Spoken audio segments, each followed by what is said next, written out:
In March of 1982, the Soviet Union initiated a classified drilling program under the obscure codename Yama-9. Unlike the Kola super-deep borehole, this project was not aimed at geologic research.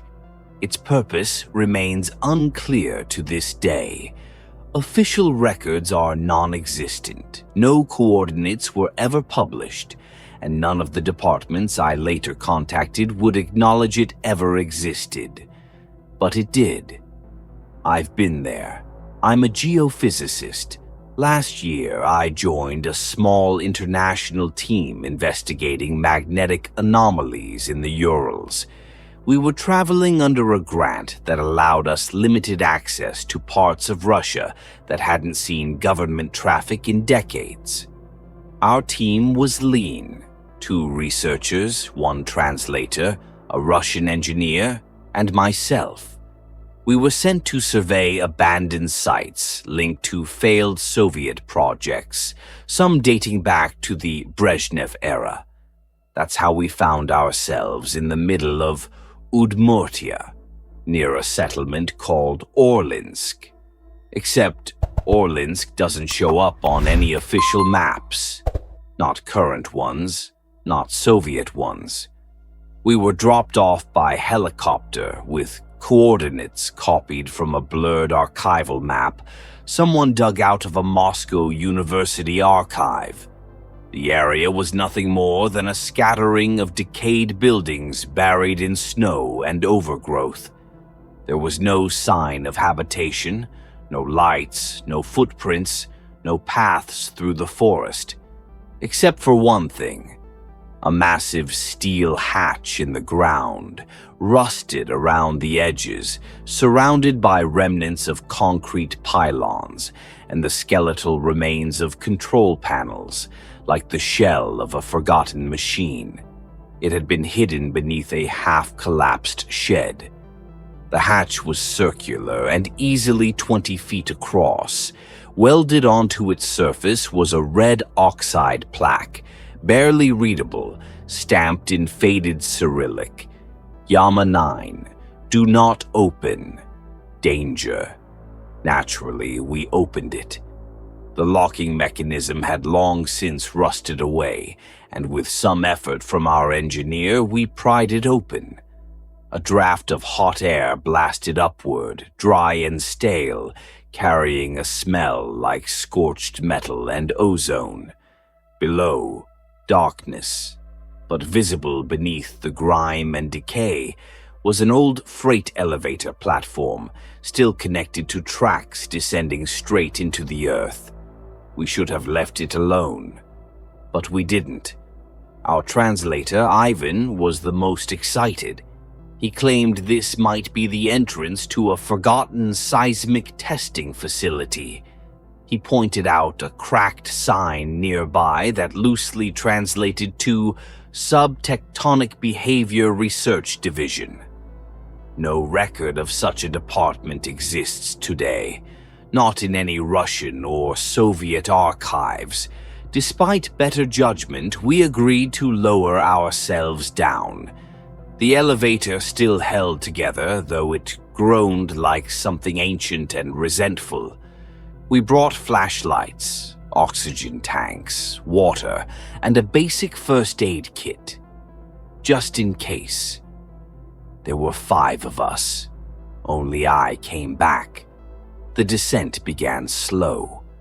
The elevator had no working control panel, only a large central switch, which when flipped, caused the platform to descend automatically. We couldn't stop it. There was no emergency brake, no override. But the rails looked sturdy enough, and the shaft, at least what we could see, seemed stable. At 300 feet, the sunlight vanished. Our flashlights were already dimming. Something in the air interfered with the batteries. The further we descended, the more our electronics flickered and failed. Radios were completely useless. Our engineer, Leonid, swore he heard electrical pulses in the walls, clicks and snaps like something alive crawling through circuits. By 1,000 feet, the temperature had climbed to nearly 40 degrees Celsius, 104 degrees Fahrenheit, despite the shaft showing no sign of geothermal activity.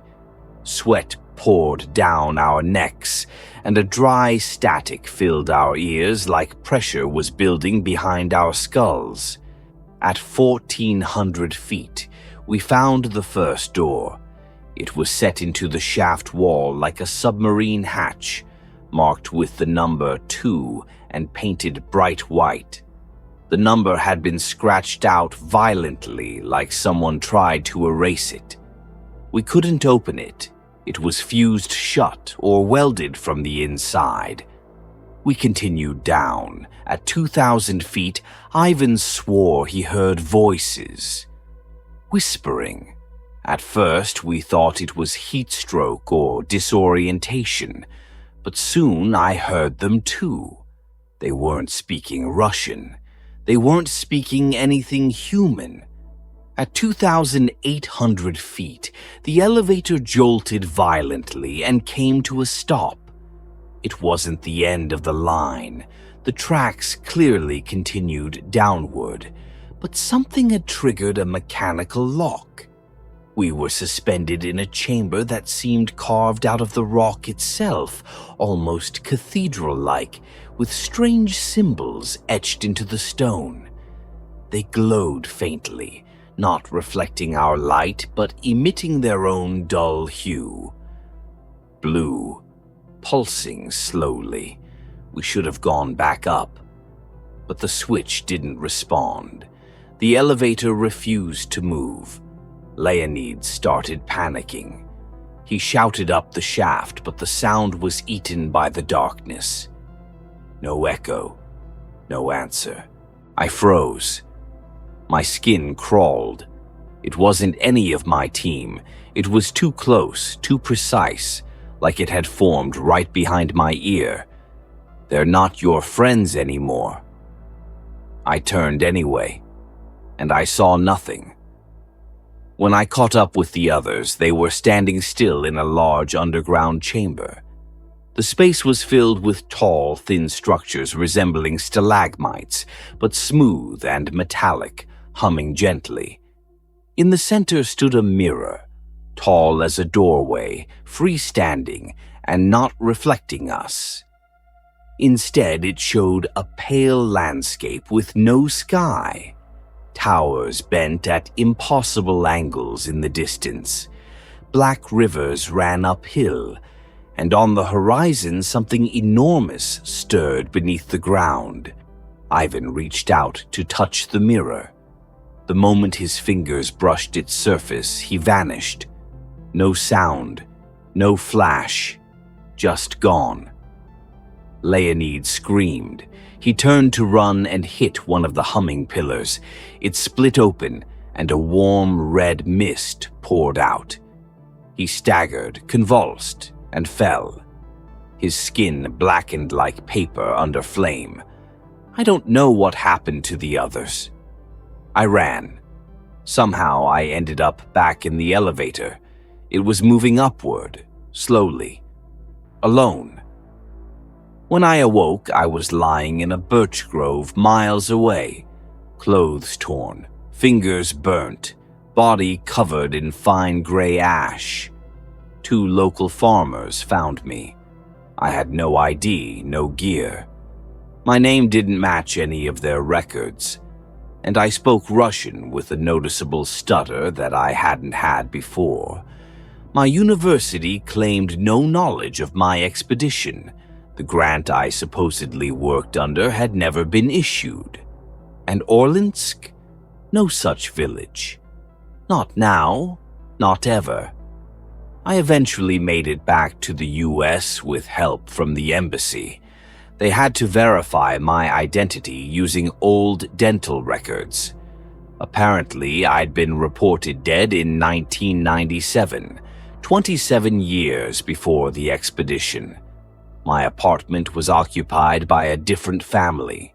My credentials were invalid.